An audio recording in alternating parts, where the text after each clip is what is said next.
ہندوستان میں یوم حسین ہو رہا تھا. یوم حسین کا مضمون تھا کہ کربلا نہ ہوتی تو کیا ہوتا. اور یوم حسین سیمینار کے اندر مہمان خصوصی تھے علامہ سید علی نقوی نقتنا اللہ مقامہ.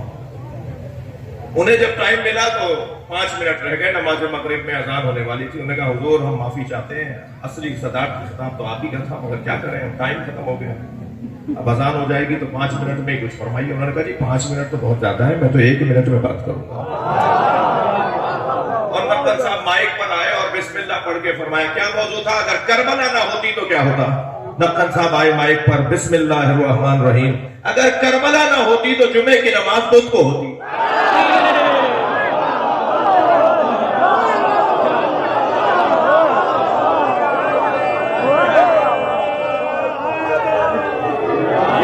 کربلا نہ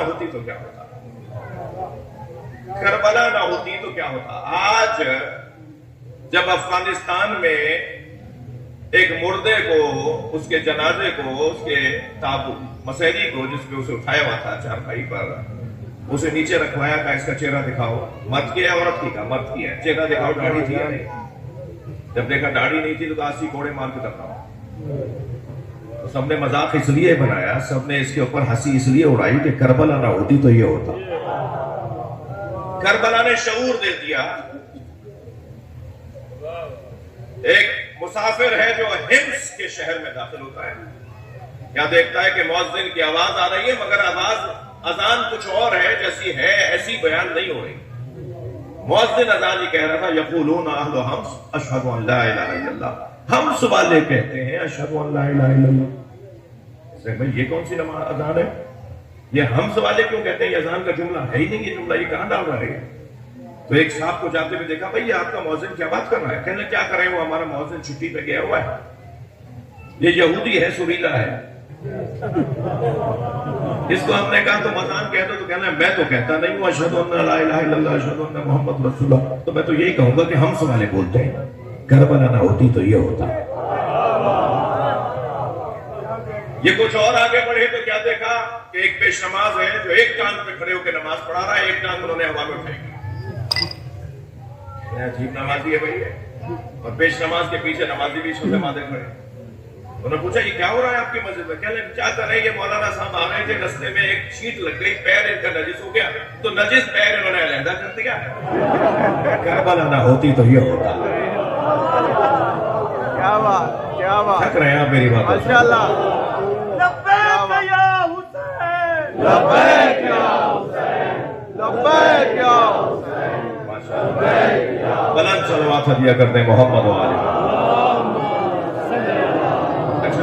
ذرا کھلی بھی ہے, کھلی بھی اوپن جگہ ہے نا, تو اس لیے صلوات کی آواز بہت اچھی آ نہیں رہی. ذرا بلند صلوات دیا کرتے ہیں.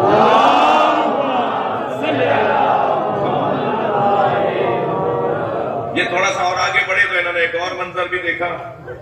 ایک زندہ کو باندھ کر لٹایا ہوا ہے, اور یہ جنازے کی تکبیروں پہ تکبیریں پڑھ رہے ہیں, پیچھے 40 آدمی بھی تکبیریں دہرا رہے ہیں, اور وہ پکار پکار کے کہہ رہے ہیں میں زندہ ہوں, میں زندہ ہوں, اور یہ نماز جنازہ پڑھا رہے ہیں. میں یہ لطیفے نہیں سنا رہا ہوں, یہ تاریخ ہے جو سنا رہا ہوں.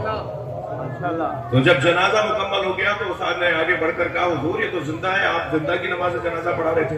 کہنے لگا میں کیا کرتا, ایک کہہ رہا ہے میں زندہ ہوں, 40 کہہ رہے ہیں یہ مردہ ہے. کربلا نہ ہوتی تو یہ ہوتا. دین کا مذاق بن جاتا, شریعت کا تمسخر اڑتا, دین کے ساتھ کھلواڑ ہوتا اگر کربلا نہ ہوتی. ہم سے کہا جاتا ہے نا کہ مختصر بات کریں مگر جامع بات کریں. اب مجھ سے اگر کوئی کہے, یہ بچہ کہے کہ صاحب جب اتنی اہمیت کی حامل یہ نعمت عظمیٰ تھی, تو نبی مکرم نے آخری سال میں جا کر جب سرکار کی رحلت قریب آ گئی تو غدیر کے میدان میں کھڑے ہو کے آپ نے اعلان کیا علی مولا کی ولایت کا. تو نبی مکرم نے اتنی اہمیت کی بات تھی, تو جیسے نماز بار بار پڑھوائی, جیسے نبی مکرم نے بار بار ہر سال روزہ رکھوایا, یہ علی کی ولایت آخری سال میں جا کے کیوں بیان کی. تو میں اس طالب علم سے, اس بچے سے یہ کہوں گا کہ بھائی اگر مجھ سے تم یہ جاننا چاہو نا کہ نبی نے ساری زندگی کیا پہنچایا ہے, تو میں ایک جملے میں یہ کہوں گا کہ نبی نے ساری زندگی یا اللہ سمجھایا یا علی سمجھایا, یا عقیدہ توحید سمجھایا یا عقیدہ ولایت علی سمجھایا. نبی کی زندگی کا خلاصہ یہ دو موضوع ہے. کیا بات, سبحان اللہ. اس کا عقیدہ توحید نہیں ہے جو علی ولی اللہ نہیں پڑھتا، جو ولایت علی مولا کا اقرار نہیں کرتا، اس کا عقیدہ توحید سالم نہیں ہے۔ میں نہیں بول رہا، خطابت کا زور نہیں ہے، اونچا بول کر آپ سے بات منوانے کا ارادہ میرا نہیں ہے، یہ میرے مولا رضا نے فرمایا ہے۔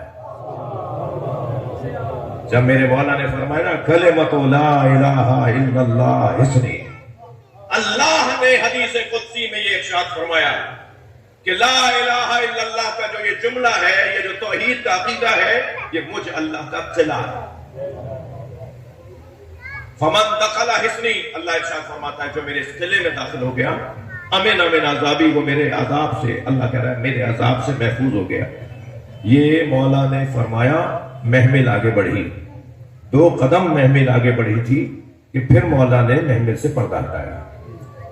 20,000 سے زیادہ قلم اور کاغذ لیے ہوئے لوگ تھے جو مولا رضا کے ایک ایک جملے کو لکھ رہے تھے۔